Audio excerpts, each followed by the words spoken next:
There will be fear at first, Taiwan admitted, but also wonder and hope. Your biological technology alone could solve many of Earth's problems. Jai Yun's markings pulsed with something Taiwan had learned to recognize as affection. And perhaps your mechanical knowledge can help us reach the stars more effectively. The sun was setting over Lumina, casting the bioorganic buildings in golden light. In the distance, Taiwan could see construction beginning on a new structure, the future Galactic Embassy. The first males will be born in approximately 2 years, Jai Yun said, following his gaze. Genetic restoration is already underway using preserved samples from before the alterations. How do your people feel about that? Taiwan asked. Afraid, excited, uncertain. Her markings shifted through complex patterns. 300 years of single-gender society won't change overnight, but we'll find our way. A soft chime indicated the communication array was ready. This would be his first official transmission as ambassador, the formal introduction of Nera to the Galactic Alliance. I should prepare my official statement, Taiwan said, turning back to the controls. Jai Yun touched his arm, her fingers cool against his skin. Before you do that, there's another matter the council approved. She handed him a small crystal device. Citizenship, if you wish to accept it. Taiwan stared at the crystal in surprise. You mean I could stay, even after contact is established? As our first permanent ambassador, yes. Jai Yun's markings pulsed quickly, betraying nervousness despite her calm voice. Your knowledge would be valuable. And some of us have grown, accustomed to your presence. He smiled, understanding what wasn't being said. Their growing closeness had not gone unnoticed by either of them. I'd be honored, he said, accepting the crystal. Its surface warmed to his touch, recording his acceptance. With the formal matters concluded, Taiwan couldn't resist a lighter approach to announcing Nera's existence to the wider universe. Accessing his personal channel, he connected to Galactic Reddit, the interstellar message board used by spacers across human territory. What are you doing? Jai Yun asked, watching with curiosity. Making history a bit more accessible, Taiwan replied with a grin as he composed his message. TIFU by crash landing on a planet that banned men had accidentally changed their entire civilization. Anima.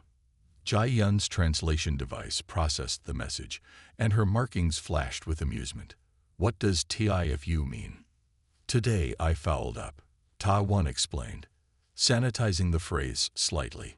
It's a way humans share stories of their mistakes that turned out interesting. And AMA. Ask me anything. It invites questions. Jai Yun considered this, her markings shifting thoughtfully. Your people communicate in strange ways. I look forward to learning more of them. As his message transmitted into space, Taiwan gazed at the unfamiliar stars above Nera. Somewhere out there, Earth continued without him.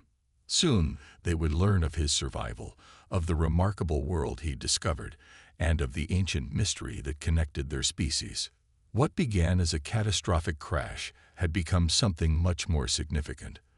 The reunion of two civilizations shaped by the same hidden hand, now joining together to face the future.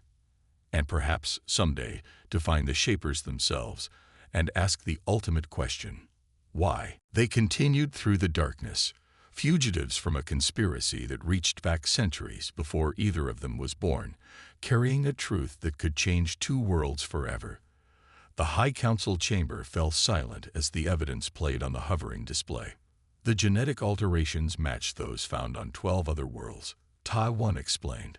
Someone has been experimenting with species across this sector. High Matriarchman nodded solemnly. For centuries, we blamed an entire gender for the actions of those who were victims themselves. After Hannah's conspiracy was exposed, the Council voted to establish contact with the Galactic Alliance. Taiwan would serve as their first ambassador. As he prepared the communication relay, Jai Yun joined him on the observation deck. Our society will face many changes, she said, her markings glowing with uncertainty and hope. Taiwan smiled. Sometimes change begins with a crash landing. He composed his first message to Galactic Reddit. TIFU by crash landing on a planet that banned men and accidentally changed their entire civilization. AMA. 3 days had passed since their desperate flight through the ancient tunnels. 3 days of hiding, gathering allies, and preparing their case. Now To-1 stood before the full High Council, his voice steady despite his exhaustion. On the large display behind him, images from the restricted archives played alongside data recovered from a ship's damaged computers. The connection was undeniable. The same genetic manipulation signatures, the same alien technology. The beings you call the Shapers visited Earth too, thousands of years ago. To-1 explained. We found evidence in our oldest ruins but dismissed it as myth. The patterns in our DNA tell a different story. Council member Sunhai leaned forward, her markings pulsing with skepticism. You expect us to believe that all conflict between genders across multiple worlds was engineered by some ancient aliens. Not all conflict, Jia-Yun interjected. She stood beside To-1, her position as head researcher giving her the right to speak. But the most extreme patterns, yes. The Shapers enhanced natural tensions, amplified them through targeted genetic modifications. The High Matriarch raised her hand for silence as murmurs spread through the chamber. What of Security Chief Hana? Bring her forward. Guards led Hana into the center of the room. Her markings were dim, her posture defiant despite the restraints on her wrists. You violated our most sacred laws, the Matriarch said, plotting to create a controlled male population using alien DNA without council approval. Hana lifted her chin. I acted to protect Naira, to give us strength against whatever lurks beyond our world. By becoming like the Shapers, To-1 asked quietly. By manipulating life to serve your purpose.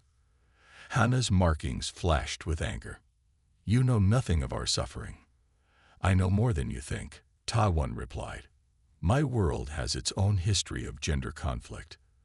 But we found a better way forward, together. You can too. The Matriarch considered this, her ancient eyes moving between To-1, Jia-Yun, and Hana. The evidence is compelling. The truth of our past has been hidden too long. She turned to the council. We must vote. The voting process was unlike anything on Earth. Each council member's markings pulsed in patterns representing their decision, creating a living display of consensus forming in real time. Jia-Yun quietly explained the meanings to To-1 as they watched. They're voting to establish contact with your Galactic Alliance, she whispered, and to begin research into restoring our male genetic lines, naturally, without manipulation. When the voting finished, the Matriarch's markings glowed brightly. It is decided. We will emerge from our isolation. Lieutenant Commander Kim will serve as our first ambassador to the wider galaxy. Hana's face fell as guards led her away. Not for execution. Nairan justice focused on rehabilitation rather than punishment, but for a deep psychological evaluation and treatment. Days later, To-1 stood on the observation deck of the Central Science Facility. Technicians had incorporated parts of his damaged ship into a new communication array powerful enough to reach Earth's deep space beacons. Will your people respond well to contact with us? Jia-Yun asked, joining him as he calibrated the final settings. The main door slid open. Security Chief Hana stood there, flanked by 6 guards in full battle armor. Their weapons were drawn, the living tissue of their guns pulsing with stored energy. I knew you would betray us eventually, Hana said, her markings flashing with triumph, breaking into the forbidden archives, accessing classified historical records. Hana, listen. Jia-Yun stepped forward. The history we've been taught is wrong. Our males were victims, not aggressors. Silence. Hana barked. Your obsession with this alien has clouded your judgment, Jia-Yun. I've been monitoring your research, your private conversations, your growing attachment. To-1 looked between them. This isn't about me or Jia-Yun. It's about the truth of what happened to your people. Hana's laugh was cold. Truth. The only truth that matters is survival. Our society thrived after purging the male influence. She stepped closer, eyes gleaming. But I must thank you, alien. Your arrival has provided an unexpected opportunity. She gestured, and 2 guards moved forward with a strange device. The High Council still debates your fate, but a select group of us have seen your true potential. Your genetic material, combined with our advanced bioengineering. Understanding dawned on Tadwan. You want to create hybrids. Better. Hana smiled, her markings pulsing with dark purpose. A new generation of males, part Nyaren, part human, fully under our control. The perfect soldiers. Jai Yun's markings flashed with horror. You can't. The Council would never approve such a violation. The Council doesn't need to know until the work is complete. Hana motioned to her guards. Secure the alien. Take the researcher to containment until we decide her fate. As guards moved toward them, Jai Yun's hand found Tadwan's. Her grip was firm, desperate. Run, she whispered, then slammed her other hand onto a panel on the wall. The lights failed instantly, plunging the archive into darkness. Only the Nyren's natural bioluminescence provided any light, marking them clearly while hiding Tadwan. He didn't hesitate. Still holding Jai Yun's hand, he dove between 2 confused guards, pulling her with him. His months on Nara had acclimated him to the lower gravity, giving him speed and agility the guards weren't expecting from an alien. Stop them. Hana's voice rang out. A weapon discharged, sending a pulse of energy over their heads. Jai Yun pulled Tadwan toward a small service door half hidden behind storage units. This way. It leads to the old maintenance tunnels. They squeezed through the narrow opening just as the lights flickered back on. Hana's shouts echoed behind them as they descended a spiral ramp into darkness. Jai Yun's markings provided just enough light to see by. I don't understand. Tadwan gasped as they ran. Hana is security chief. She answers to the High Matriarch. How can she? Not all of the council supports your presence, Jai Yun replied, guiding him through a junction of narrow tunnels. Some fear change more than others. Some see opportunity in it. They emerged into a larger passage with glowing moss on the walls. Ancient machinery hummed in the darkness. These tunnels haven't been used in generations, Jai Yun explained, pausing to catch her breath. They connect to the old city from before the purge. Taiwan leaned against the wall, mind racing. So what now? We can't stay down here forever. We need to reach the High Matriarch directly. Jai Yun's markings pulsed with determination, with evidence of both the historical manipulation and Hana's conspiracy. A distant sound of footsteps echoed through the tunnels. The guards were following. We need to keep moving, Tadwan urged. Jai Yun nodded, but her expression was troubled. There's something else you should know. The aliens who manipulated our males. The images match descriptions in our oldest legends of beings called the Shapers. They were said to visit many worlds, altering species to suit their purposes. Like some kind of genetic farmers. Tadwan asked as they hurried deeper into the tunnel system. Yes, and if the legends are true, they didn't just visit Naira. Jai Yun's markings pulsed with foreboding. They visited dozens of worlds, including, possibly, yours. The implication hit Tadwan like a physical blow. Could Earth's long history of conflict have similar origins? Was the struggle between men and women across human history partly engineered by outside forces? Before he could process this disturbing thought, a new alarm sounded, different from the archive alarm, more urgent. That's the city-wide emergency signal, Jai Yun said, her markings flashing with fear. Hana must have declared you a threat to all Naira, which means every security force in the city will be looking for us, Tadwan concluded grimly. Perhaps one day we can share such technologies, Jai Yun said, her markings brightening. If the council ever agrees to formal relations with your people. That evening, they sat in Jai Yun's research lab, reviewing data from Taiwan's partially repaired ship computer. The lab walls glowed softly, responding to Jai Yun's presence. Your people rely so heavily on metal and artificial materials, she observed. Why not cultivate living systems? We haven't figured out how to make biological systems as reliable as mechanical ones, Ta-1 admitted, though we're trying. Jia-Yun's markings pulsed thoughtfully. Perhaps that's the exchange we need. Your mechanical ingenuity for our biological mastery. Before Ta-1 could respond, an alert sounded. A message appeared on Jia-Yun's living display. The council has reached a decision, she said, her voice carefully neutral but her markings betraying anxiety.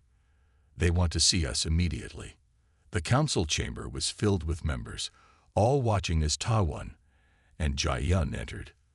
The High Matriarch sat at the center, flanked by Sun-Hai and, to Ta-1's dismay, Hana. Lieutenant Commander Kim, the Matriarch began, using his Earth title for the first time. We have deliberated on your continued presence here. Tae-1 stood straight, trying to project calm though his heart raced. Some argue you pose a fundamental threat to our way of life, she continued. Others see potential benefits from continued exchange of knowledge. Hannah's markings pulsed with barely contained anger. Sun-Hai looked smug. After much debate, we have decided to permit a formal cultural exchange program. The Matriarch's words sent ripples of reaction through the chamber, under strict conditions and with continuous evaluation. Jia-Yun's markings flashed with surprise and relief. However, the Matriarch continued, there is one test we require first. She gestured, and an attendant brought forward a small, pulsing device. This will scan your thought patterns and emotional responses to various scenarios. We must be certain your presence poses no threat. Tae-1 glanced at Jia-Yun, who nodded slightly. I have nothing to hide, he said. As the device was placed on his temples, Ta-1 wondered what they would find, and whether his alien mind would even register properly on their technology. Either way, it seemed his stay on Nyara was about to become official. For better or worse, the cultural exchange had truly begun. In the restricted archive chamber, Ta-1 stared at the ancient mural. There were males here before. Jia-Yun nodded grimly. The histories claim our male population became aggressive, uncontrollable. But these records suggest genetic manipulation by an outside force. Before they could investigate further, alarms sounded. Security forces, led by Hannah, surrounded them. The male has accessed forbidden knowledge, Hannah announced. But his genetic material will serve Nyara. We will create a new male population, one we can control. Jia-Yun grabbed Ta-1's hand. Run. The restricted archive was located deep beneath the central science facility. Few Nyrans ever ventured here, where the painful truths of their past were sealed away from public knowledge. Jia-Yun had broken numerous laws bringing Ta-1 to this place, but after 3 months on Nyara, she trusted him enough to risk it. The ancient mural stretched across an entire wall, its colors still vibrant after centuries. It showed Nyaran males and females living together in harmony. But most disturbing was the upper section, which depicted strange vessels in the sky and alien beings, not Nyaran, not human, performing procedures on captured Nyaran males. This contradicts everything in our official history, Jia-Yun whispered as they studied the images. The males didn't naturally become violent. Something was done to them. Tae-1 traced the unfamiliar symbols beneath the mural. Can you read this? It's ancient script. It says, the stars brought doom. The visitors altered our brothers. Madness followed. Jia-Yun's markings pulsed with distress. There's more in these data crystals. She inserted one into a reader. Images flickered to life. Laboratory scenes showing Nyaran males strapped to tables, alien devices attached to their heads. The males' markings flashed in patterns of extreme distress. They were experimenting on your people, Ta-1 said, horrified. Genetic modification, by the look of it. Jia-Yun nodded, her markings dim with sadness. Not random violence, then. Our males were victims of some outside interference. Ta-1 thought of humanity's fears about alien contact. But why? What would anyone gain from turning half your population violent? Before Jiayun could answer, a shrill alarm cut through the silence. Red lights pulsed along the walls. They had triggered some ancient security system, or worse, been discovered. "We need to leave," Jiayun said urgently, gathering the data crystals. "If we're caught here." Not everyone welcomed his presence. Security Chief Hannah watched him with unconcealed hostility. "He represents everything we left behind. Violence, domination, chaos." Jiayun surprised herself by defending him. "Perhaps we need to re-examine our history rather than fear it." The 7 days granted by the High Matriarch had stretched into 30. Taiwan's knowledge of space travel and mechanical engineering had proven valuable enough that his execution was postponed, indefinitely, but with conditions. He could not leave the science facility without an escort, and he wore a tracker embedded in his new clothes. Today, Jiayun had brought him to see the Great Gardens, a vast complex where food for the entire city was grown in spiraling towers of plant life. "The plants respond to sound patterns," Jiayun explained as she activated a small device. A soft melody played, and the nearest plants turned their leaves toward them, opening flowers that had been closed moments before. "We sing to them," a young Nairan gardener added, her markings bright with pride. "Each plant has its own song." Taiwan watched in amazement as she demonstrated, her voice rising in notes that made a tall, twisted plant unfurl new shoots. "On Earth, we talk to plants too, but they don't answer back so clearly." The gardener smiled, the first genuine smile Taiwan had received from any Nairan besides Jiayun. "Would you like to try?" Before he could answer, a harsh voice cut through the peaceful garden. "What is it doing here?" "This area produces food for our people." Security Chief Hannah strode toward them, her tall form imposing in dark armor that seemed to grow from her skin. Her markings pulsed with angry red patterns. "The High Matriarch approved this educational tour," Jiayun said calmly, though her own markings flickered with tension. "Did she approve letting it touch our food sources?"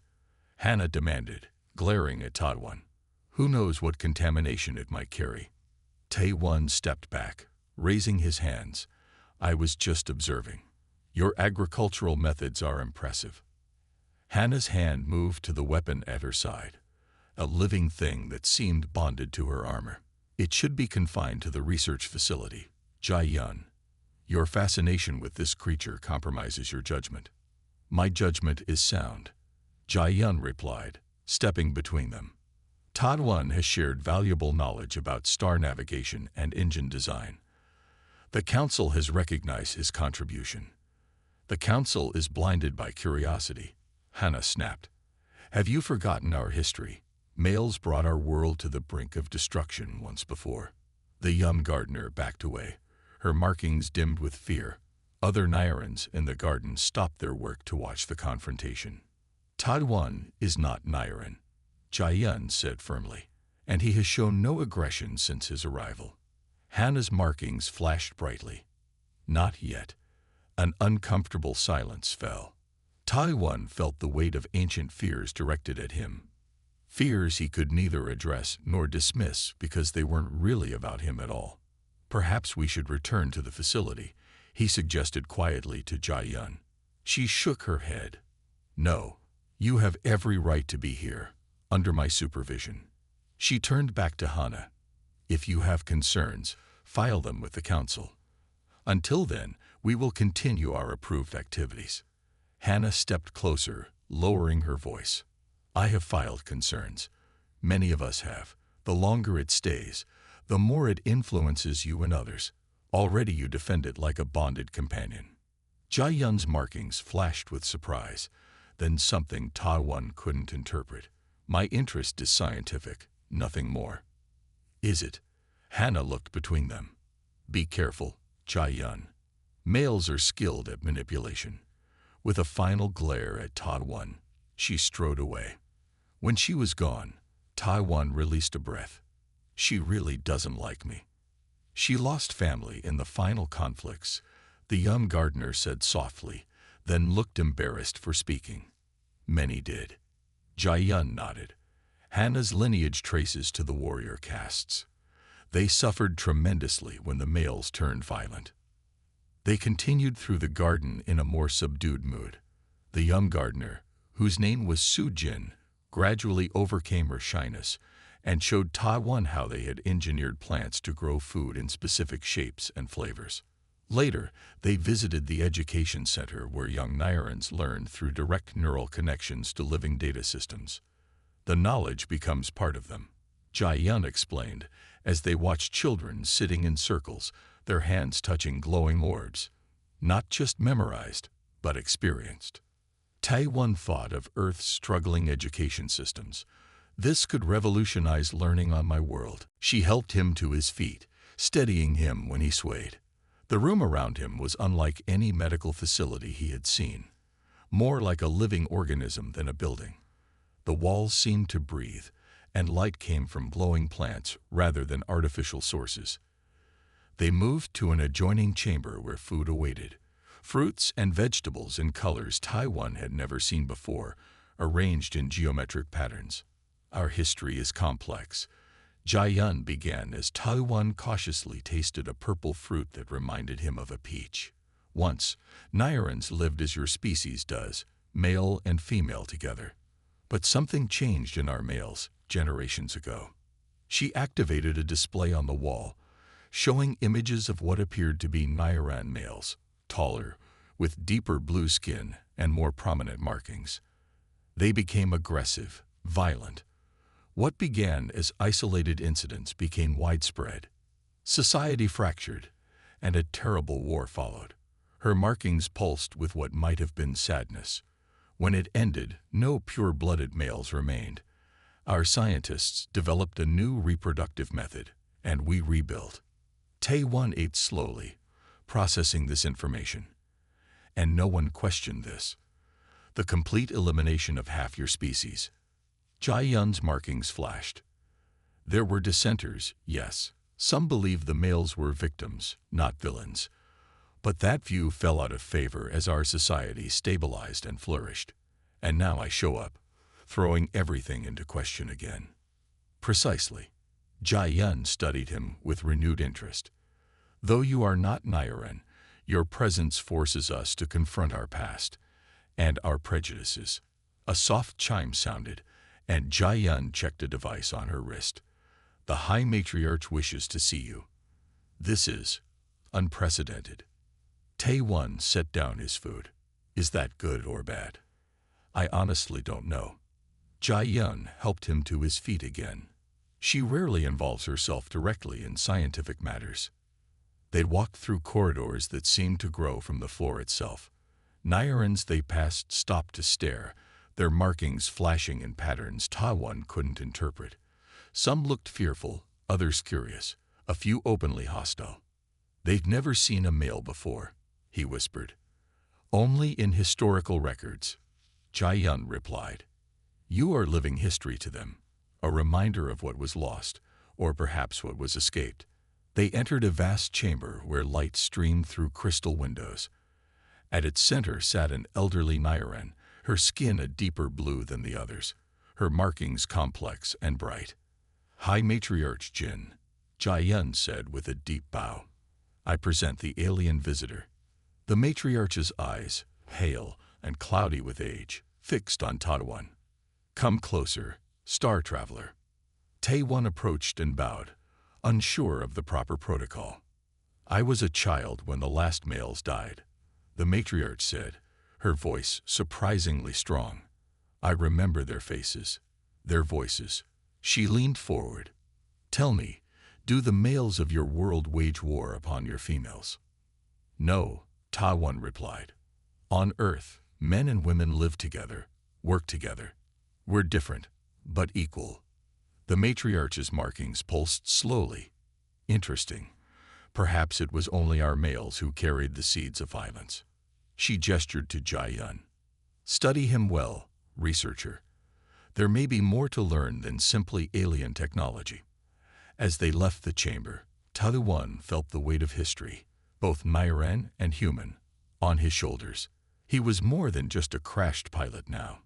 He was a living challenge to everything these people believed about gender and society. 7 days, Jai Yun reminded him as they returned to the medical chamber. We have 7 days to prove your value to our world. Taewon nodded. Then let's not waste any time. Days turned to weeks as Taewon learned about Nyren society. Their technology merged biology and engineering in ways Earth scientists had only dreamed of. Your ship's propulsion system is fascinating, Jai Yun admitted as they examined the wreckage. We never considered using quantum folding this way. Meanwhile, Taewon discovered their reproduction method, a complex ritual involving genetic material exchange between females. The leader's markings pulsed with what might have been irritation. This is not a Nyren male. The laws never anticipated contact with other worlds. She looked down at Taewon's unconscious form. Besides, the High Council will decide his fate, not us. They reached the edge of a vast city that seemed to shine with its own inner light. Buildings spiraled upward, many connected by graceful arches and bridges. Gardens bloomed everywhere, even on vertical surfaces. It was beautiful, advanced, and utterly alien. Taewon felt himself being moved into a structure with walls that seemed alive, pulsing gently. The air smelled of sweet herbs and something electric. Medical devices unlike any human technology surrounded him. Before darkness claimed him again, he heard the leader speaking to someone new. Director Jai Yun, we found it in the forest. A vessel from beyond our world. And the occupant? Asked a new voice, cool and precise. Male. Alien, but remarkably similar to our anatomy. Fascinating, the new voice said. The first male to set foot on our world in 300 years. The council will be in an uproar. Will they execute it? There was a pause. Not before I've had a chance to study it. This changes everything we thought we knew about life beyond Nara. Taewon's consciousness faded as the alien healers began their work. His last thought was that he had made history, the first human to contact an advanced alien civilization. If only he could live long enough to tell the story. Taewon awoke on a bed of soft, pulsating material. The medical chamber glowed with bioluminescent light, revealing a tall figure studying displays of his vital signs. You're awake. Good. The alien woman had pale blue skin with faint markings that seemed to shift with her emotions. I am head researcher Jai Yun. You are the first male to set foot on Nara in 300 cycles. She explained their society had evolved beyond male presence after a devastating war. The council had only allowed him to live because of scientific curiosity. The High Matriarch has assigned me as your guardian. One wrong move, and they will authorize termination.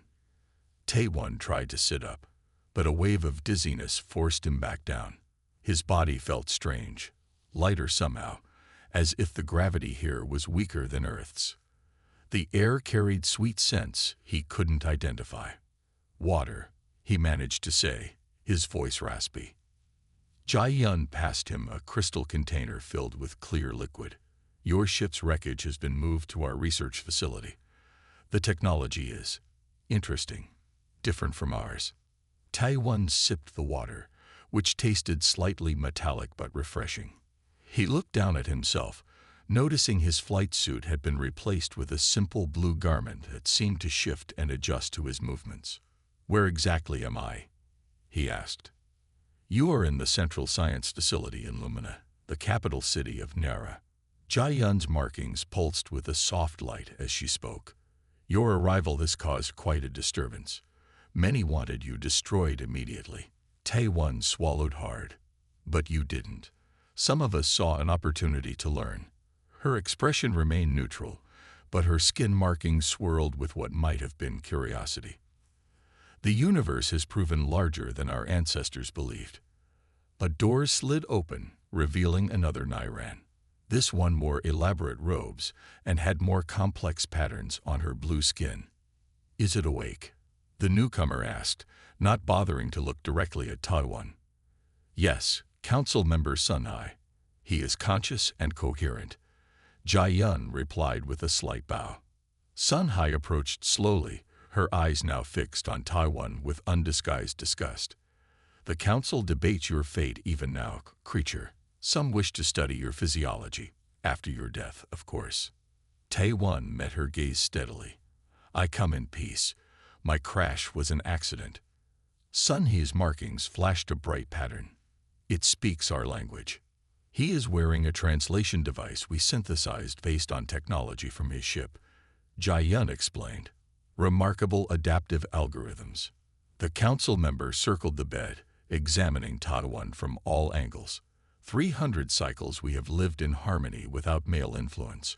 300 cycles of peace, progress, and prosperity. I mean no harm, Taiwan said carefully. Your kind always says that. Sun Hai turned to Jai-yun. The High Matriarch grants you 7 days to extract whatever knowledge you can. Then we decide its fate. With that, she swept from the room. When the door closed, Taiwan let out a breath he hadn't realized he was holding. Your people really don't like males. Jai-yun's markings dimmed slightly. It is not without reason. Come, you should eat. Then I will explain. The console sparked as Lieutenant Commander Taiwan Kim struggled to maintain control of his experimental FTL scout ship. Alarms blared through the cockpit as the strange energy field pulled his craft toward the emerald planet below. Mayday, Mayday. This is Scout Ship Horizon. Systems failing. Trajectory locked to unknown planet in Sector 7G. His transmission cut off as the ship breached the atmosphere, heat shields failing. Taiwan gritted his teeth, fighting the controls until the final moment when darkness claimed him amid the screech of tearing metal. The horizon tumbled through thick clouds, leaving a trail of debris and smoke. The once proud vessel of the Earth fleet was now little more than a falling meteor. Emergency systems engaged too late, deploying partial landing protocols that only slightly slowed the inevitable impact. Taiwan drifted in and out of consciousness. His training had prepared him for crashes, but nothing like this. The ship's AI assistant kept repeating warnings until its voice distorted and died. Something about this planet was interfering with all systems. Hold together, Taiwan muttered, blood trickling from a cut on his forehead. The horizon crashed through a canopy of tall purple trees before slamming into a meadow. Metal twisted and groaned. The cockpit crumpled but held just enough to keep Taiwan from being crushed. Emergency foam deployed around him, hardening instantly to protect him from the worst of the impact. Then silence, the kind of deep silence that follows catastrophe. Taiwan hung suspended in his crash harness, his breathing shallow. The ship's life support systems switched to emergency power, pumping oxygen and medical nanites into his bloodstream to keep him alive. Outside the wrecked ship, the local wildlife scattered. Strange six-legged creatures with iridescent fur bounded away from the smoking crash site. Birds with twin tails and no wings glided on air currents, circling the intruder cautiously. Hours passed. The ship's locator beacon tried to activate, but failed repeatedly. Earth fleet would have registered his disappearance, but they had no way to find him in uncharted space. Taiwan was on his own. As night fell on the alien world, lights appeared in the forest. Not the random glow of bioluminescent life, but organized patterns. Searchers, intelligent beings. They approached cautiously, tall figures with slender forms. Their skin glowed faintly blue in the darkness, with patterns that shifted and changed. They carried no visible weapons, but moved with purpose and discipline. Life signs detected, one said in a melodic language completely foreign to human ears. Another pressed a device against the hull of the ship, one occupant, injured but stable. The tallest one, wearing elaborate patterns that suggested authority, motioned to the others. Open it. Carefully. They worked with surprising efficiency, using tools that seemed to bend and reshape the metal of the ship rather than cut it. Within minutes, they had created an opening to the cockpit. The leader stepped forward, her eyes widening at the sight of Taiwan. By the ancestral mothers, she whispered. Taiwan's eyes fluttered. Through blurred vision, He saw faces peering down at him. Humanoid, but not human. Beautiful faces with striking features, all of them appearing female. "It's different from us," whispered one voice. "The physiology matches the ancient texts," another replied. "This is what they called male." The word rippled through the group like an electric current. Several stepped back. Others leaned closer, fascination overcoming caution. "Is that possible?" asked a younger one. "The males were purged from our world generations ago." The leader silenced them with a gesture. "This is not one of our kind. It is alien, the first contact with life beyond our world." She touched a pendant at her throat, which pulsed with light. "Inform the High Council. We have an emergency situation." They carefully extracted Ta-1 from the wreckage. His body was secured on a floating platform that hummed with energy.